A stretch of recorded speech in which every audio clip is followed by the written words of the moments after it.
खुदावंद यीशु मसीह के नाम में आप सबों को जय मसीह की। मुझे पूरी उम्मीद है कि प्रभु ने आप सबों को संभाल के सुरक्षित रखा है और उसने मुझे और मेरे पूरे परिवार को भी अपने में पूरी तरीके से सुरक्षित रखा है और आशीषित किया है।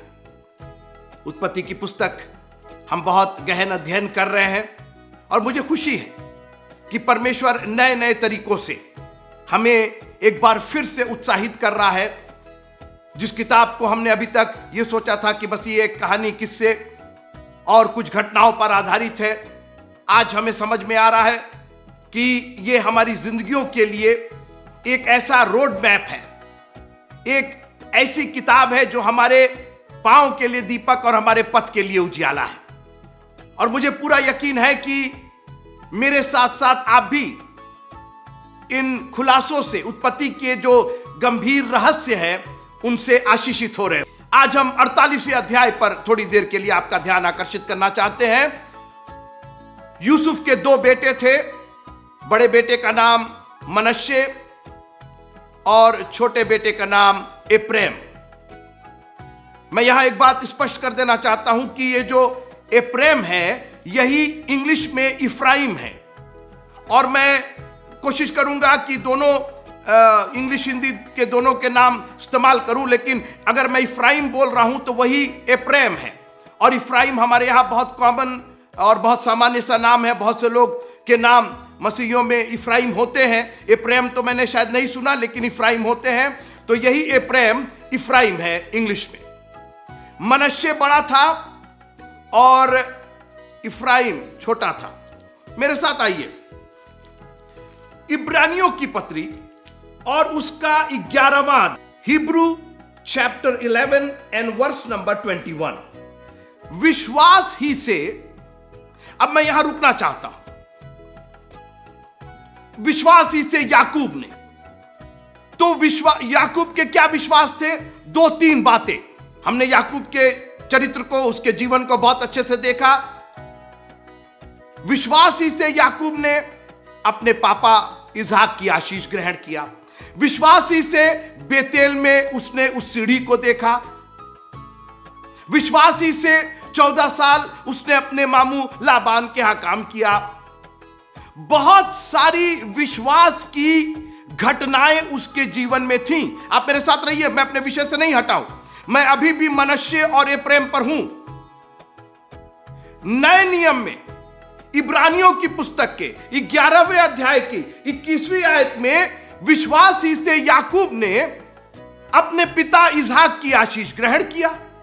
विश्वास ही से याकूब ने, जब वो अपने भाई एसाव से भाग रहा था, तो उसने एक बेतेल नाम की एक जगह पर उसने उस जगह का नाम रखा। विश्वास ही से याकूब ने उस स्वर्गदूत से लड़ाई की और वहीं पर उसका नाम बदला गया। वहीं से याकूब की बजाय इस्राएल हो गया। कितनी सारी विश्वास की घटनाएं उसकी जिंदगी में, मगर उन सब घटनाओं के ऊपर किसी घटना का वर्णन नए नियम में नहीं किया गया याकूब के लिए। आगे पढ़िए, आगे सुनिए, आगे क्या लिखा है। इब्रानियों की पत्री उसका 11वां अध्याय और 21वीं आयत। विश्वास ही से याकूब ने मरते समय यूसुफ के दोनों पुत्रों में से एक एक को आशीष दी। अरे मतलब वो उतनी बड़ी बड़ी घटनाएं, किस तरीके से खाना बना करके पापा के लिए ले गए थे, और सीढ़ी देखा था तुमने, और परमेश्वर से ऑलमोस्ट मलयुद्ध किया था तुमने, और 14 साल तुमने अपने मामू के यहां काम किया। फिर कैसे वो सब घटनाएं, कहीं उन सब घटनाओं का जिक्र नहीं है मित्रों। और जिक्र है काहे का? तो मनश्शे और एप्रैम का जिक्र है। अभी आप मेरे साथ रहिए, एक बहुत महत्वपूर्ण विषय पर मैं आज बात करना चाहता हूं, और इसलिए मेहरबानी से अगर अभी तक आपने शेयर नहीं किया है तो इस मैसेज को जरूर शेयर कीजिए। बहुत से लोगों को आज ये मैसेज सुनना है। इस पर कमेंट कीजिए आप, ताकि पता चले कि आप यहां मौजूद हैं और आप इस परमेश्वर के कलाम को कह कि तेरा दास सुन रहा है। जब प्रभु ने शामुएल को बुलाया तो शामुएल ने भी रिस्पॉन्ड किया। तो मेहरबानी से आप रिस्पॉन्ड कीजिए। अगर आप इसको वॉच कर रहे हैं, अगर आप लाइव देख रहे हैं, इस वक्त देख रहे हैं, तो मेहरबानी से आप जरूर प्रेज द लॉर्ड, मैं सुन रही हूं, मैं सुन रहा हूं। और नए नियम में, मैं इसीलिए आपको पुराने नियम से बात कर रहा हूं, आपको डिटेल में पुराने नियम का चल रहा हूं, क्योंकि जब तक आप पुराना नियम नहीं समझेंगे, इब्रानियों की पत्री 11वां अध्याय और उसकी 21वीं आयत कैसे समझेंगे? आप तो पढ़ करके निकल लिए। यहां पर एक तो एप्रैम और मनश्शे का नाम नहीं लिखा हुआ है, यहां पर केवल पुत्रों का नाम लिखा हुआ है, और इसी को दर्ज किया गया कि विश्वास से ही, कौन सा विश्वास, किस विश्वास से उसने मनश्शे और एप्रैम को आशीष दी? सुनते रहिए। विश्वास ही से याकूब ने मरते समय यूसुफ के दोनों पुत्रों में से एक एक को आशीष दी। अब आप जब तक उत्पत्ति की किताब का अध्ययन नहीं करेंगे तो आपको कैसे पता चलेगा कि उसने एक एक को क्या क्या, कैसे कैसे क्या आशीष दी? और मित्रों, याद रखिएगा कि आशीष को धन दौलत, रुपए, पैसे, प्रॉपर्टी, जमीन जायदाद से मत जोड़िएगा। आशीष एक इतना बड़ा क्षेत्र है। आशीष एक ऐसी चीज है जो आपको जब जिस चीज की जरूरत है वो चीज उपलब्ध कराती है। अब जैसे आपको प्यास लगी है, हम आपको 1 करोड़ रुपया दे, बोले इसी को पी जाइए, नहीं नहीं नहीं नहीं, वो आशीष नहीं। अरे 1 करोड़ रुपया मिला, कितनी बड़ी आशीष है, कतई नहीं। आपको पानी की जरूरत है, आपके प्यास को बुझाने के लिए पानी ही आपकी आशीष है। तो आशीष एक बहुत बड़ा क्षेत्र है। और पुराने नियम में परमेश्वर ने जिस दिन मनुष्य की सृष्टि की लिखा है कि सबसे पहले जो उसने काम किया वो उसने उनको आशीष दी। और उसके बाद आपने देखा नूह और उसके पुत्रों को आशीष दी, अब्राहम को आशीष दी, इसहाक को आशीष दी, याकूब को आशीष दी। आशीषों की चर्चा हो रही है। और आज मैं आपसे निवेदन करना चाहता हूं कि जिंदगी में हर चीज के बगैर जी लीजिएगा, परमेश्वर की आशीष के बगैर कभी मत जिएगा। You need the blessing of the almighty God. Yusuf अपने 2 पुत्रों को, याकूब बूढ़ा था, मरने पर था, आंखों से सुझाई नहीं देता था, और अपने 2 पुत्रों को उसने सामने किया। मनश्शे बड़ा था, एप्रैम छोटा था।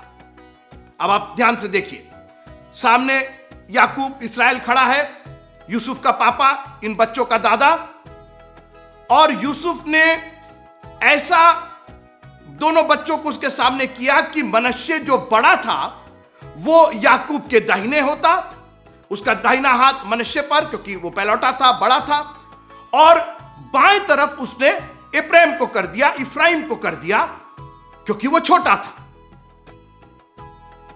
मित्रों, ये याकूब था, याकूब, इस पर परमेश्वर की आशीष थी। दुख भरे जीवन इसने बिताए थे, वर्ष बिताए थे, मगर वो आशीष इसको कभी छोड़ करके नहीं गई। मैं यही बात कर रहा हूं, आशीषों की मैं चर्चा कर रहा हूं। लेकिन आज मैं एक बहुत इंपॉर्टेंट बात, एक बहुत इंपॉर्टेंट विषय पर मैं बात करना चाहता हूं, और वो है वर्चस्व की लड़ाई, बड़े होने की ख्वाहिश। कितना आप बड़े होना चाहते हैं। बागे अदन से उसने दिखा दिया कि ये फल खा लोगी तो तुम परमेश्वर के तुल्य हो जाओ। ये तो उसी तरीके से हुआ कि मिट्टी से कोई कहे कि एक सेब खा लोगी मिट्टी तो तुम कुम्हार बन जाओगी। क्या बात है, मिट्टी और कुम्हार, मिट्टी अब कुम्हार बनेगी सेब खा करके। और आज वर्चस्व की लड़ाई ने हमें कितनी आशीषों से, यहां तक कि परमेश्वर के राज्य से वंचित कर दिया है। आप थोड़ी देर मेरे साथ रहिए। उसने आगे बढ़ाया, मनश्शे को याकूब के दाहिने और एप्रैम को उसके बाएं। उसने सोचा कि याकूब अपने इस तरीके से हाथ रखेगा, बड़े को दाहिने वाला हाथ से आशीष, क्योंकि दाहिने और बाएं का लिखा है कि वो भेड़ों को दाहिनी ओर और बकरियों को बाईं ओर करेगा। तो आप आशीष तो जान ही रहे हैं। सुनते रहिए आप मित्रों, परमेश्वर का कलाम एक बहुत ही जिंदा कलाम है, बहुत बहुत गहराई है इसके अंदर। मैं आपसे छिछली बात और कुछ इधर उधर की बात मैं नहीं करना चाहता हूं।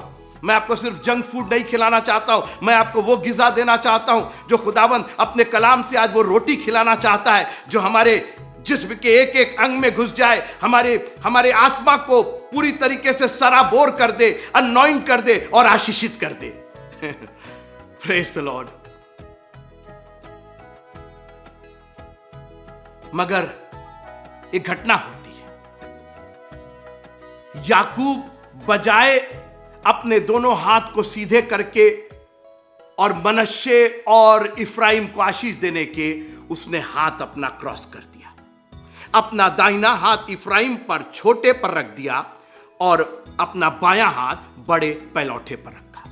आशीष ही बदल गई मित्रों, पूरा पद ही बदल गया।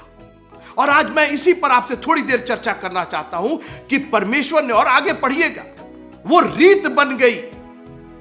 कहा इब्राहिम, इसहाक और याकूब का परमेश्वर लोग कह करके आशीष देते थे पहले, उसके बाद इफ्राइम और मनश्शे करके आशीष दी जाने लगी। और याकूब ने, यूसुफ ने प्रतिरोध किया। उसने कहा पापा क्या कर रहे हैं आप, अरे ये अनर्थ हो जाएगा। ये मनश्शे पैलौठा है, इफ्राइम छोटा है। उसने कहा बेटा घबराओ नहीं, मेरे पास आशीष है, बहुत बड़ी आशीष मैं कैरी कर रहा हूं। इसहाक ने मुझे बरकत दी थी, पढ़ लेना जा करके, ऐसी बरकतें जो आज तक मेरे मरने के बाद तक मेरे साथ रहेंगी। मुझे खूब मालूम है कि मुझे किसको आशीष देना है। और मैं आपको चैलेंज करना चाहता हूं, बेमतलब की आशीषें प्राप्त करने की कोशिश मत कीजिए। God knows who to bless, when to bless and how to bless. खुदावंत को अच्छे से पता है कि कब, कहां और किसको ब्लेस करना है। ये दुनियावी आशीष नहीं है कि आप इसको और उसको मैनिपुलेट कर दीजिए। और कई बार हम लोग परमेश्वर को सोचते हैं कि किसी तरीके से उसमें हम फेर बदल कर दे। ही इज ऑलमाइटी गॉड, वो हमारे मनों को जांचने वाला है। उसको मालूम है कि ये आशीषें क्यों मांग रहा है। ये सिर्फ इसलिए मांग रहा है कि अपने भोग विलास में उड़ा दे।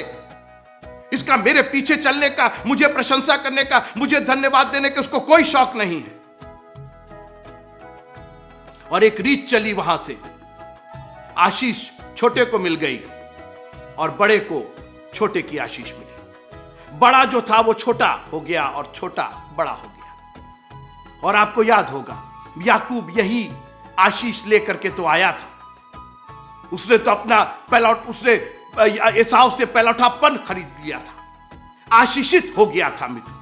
और आप देखिए, ये इतनी इंपॉर्टेंट बात थी। आप मेरे साथ रहिए, अभी मैं कहीं लेके जा रहा हूं आपको। ये इतनी इंपॉर्टेंट बात थी, पुराने नियम की, हजारों साल पहले की। ये एक छोटी मामूली घटना नहीं थी, इसका एक बहुत बड़ा परिणाम आगे आने वाला था। और जैसा मैंने कहा, बागे अदन से शैतान हमेशा ये चाहता रहा कि वर्चस्व की लड़ाई हो, बड़े होने की लड़ाई हो। एसाव को बहुत प्रॉब्लम हो गई। अरे तुमने बेच दिया अपना पैलौठापन, अब तुमको क्या प्रॉब्लम हो रही है? तुम्हारी अब कौन सी आशीष? आशीष तो पैलौठे की आशीष थी, तुमने तो उसको डिस्पाइस कर दिया। और मैं नहीं जानता हूं कि मनश्शे ने कब कहां क्या किया, लेकिन परमेश्वर, हम तो अभी ऊपर का रूप देखते हैं। बाइबल कहती है कि मनुष्य तो ऊपर का रूप देखता है, मगर परमेश्वर की आंखें मनुष्य के मन में लगी रहती है।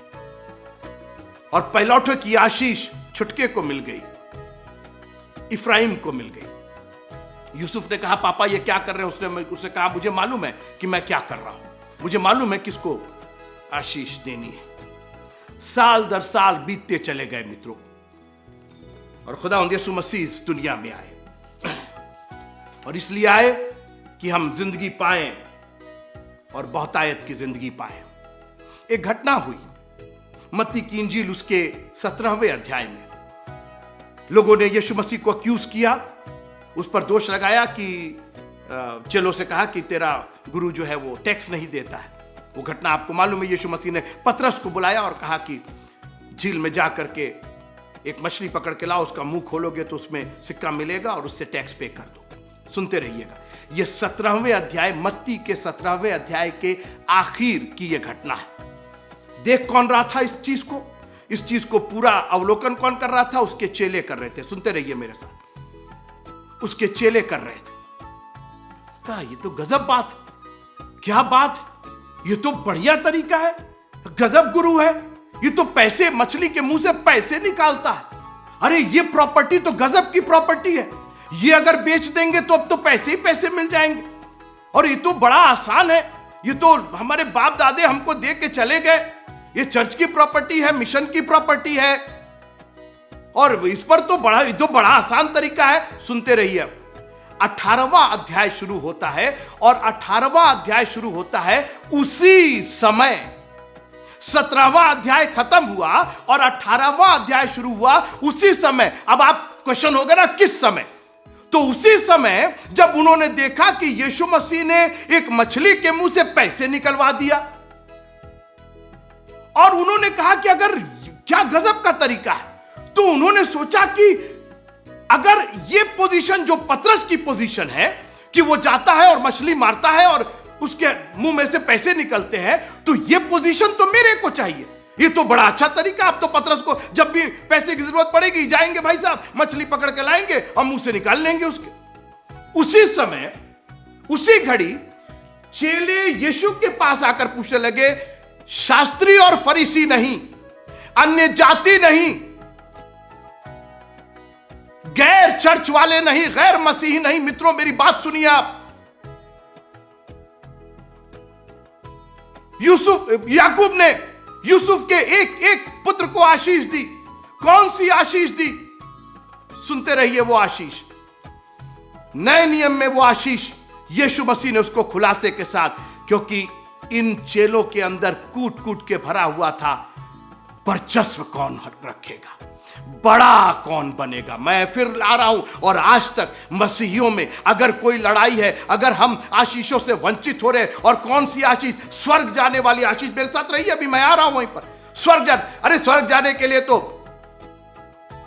यूहन्ना 3 की बात करिए, जब तक नए सिरे से ना जन्मे स्वर्ग के राज को देख नहीं सकता। यीशु मसीह ने अपने चेलों से, वो तो निकोदीमस से कहा था, अपने चेलों से एक बहुत बड़ी बात की। उसी घड़ी चेले यीशु के पास आकर पूछने लगे कि स्वर्ग के राज्य में बड़ा कौन है?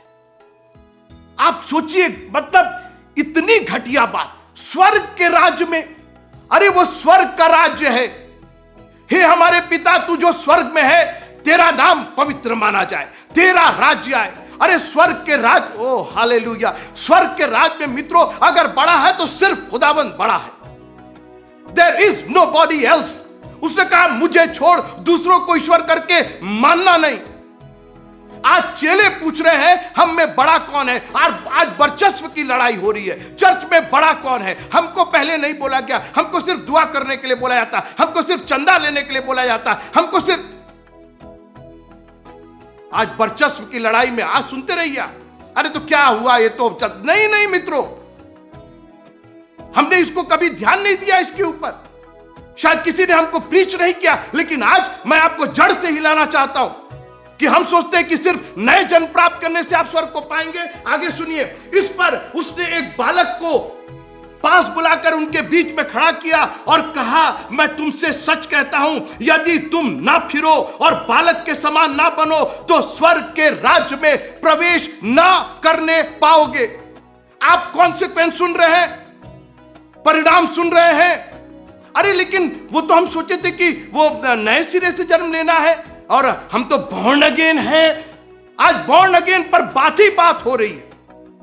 हम प्राउड फील कर रहे हैं, हम बॉर्न अगेन हैं, और हम अब स्वर्ग के राज में जा सकते हैं। अभी बहुत बाधाएं हैं स्वर्ग के राज में जाने की मित्रों, और एक ये बहुत बड़ी बाधा, बॉर्न अगेन लोगों की ये बाधा, मसीहियों की बाधा, चर्च को होल्ड करने वालों की बाधा। यीशु मसीह ने आके पूछ रहे हैं, स्वर्ग के राज में बड़ा कौन है? अरे आप तो बहुत बढ़िया गुरु हैं, और जब हम स्वर्ग के राज में जाएंगे प्रॉपर्टी मिलेगी। जब यहां मिल गई, एक मछली के मुंह से मिल गया, मेरे को तो बड़ा बनना है, मेरे को तो सब हथियाना है, मेरे को तो सेक्रेटरी बनना, मेरे को तो ट्रेजर बनना, मेरे को इस प्रॉपर्टी का मालिक बना दीजिए। आज इसी के अंदर स्वर्ग का राज हमारे हाथों से निकलता चला जा रहा है। और मैं आपको चैलेंज करना चाहता हूं, कितने बड़े होना चाहते हैं आप,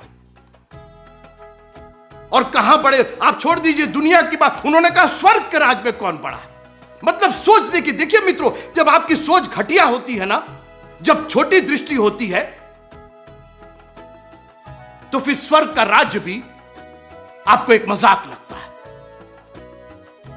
और यीशु मसीह ने कहा कि बालक के समान जब तक नहीं बनोगे, इसके समान नम्र और दीन नहीं बनोगे, स्वर्ग के राज्य में प्रवेश नहीं कर पाओगे। लेकिन सर हम तो बॉर्न अगेन हैं, सर हम तो चर्च के इतने दिनों से मेंबर हैं, और चर्च में तो हमारा ऐसा है और चर्च में हमारा वैसा है। होगा तुम्हारा, बड़े हो, जितने बड़े होना है हो। आज वर्चस्व की लड़ाई ने, और आप पढ़िएगा एक के बाद एक। काश कि प्रभु हमारे हृदयों को नम्र और दीन करे, बालक के समान हम नम्र और दीन हो जाए। आज हमने बड़े होने के चक्कर, सबको बड़े होना है, कितने बड़े हो जाए, कितना अधिकार हम कर ले।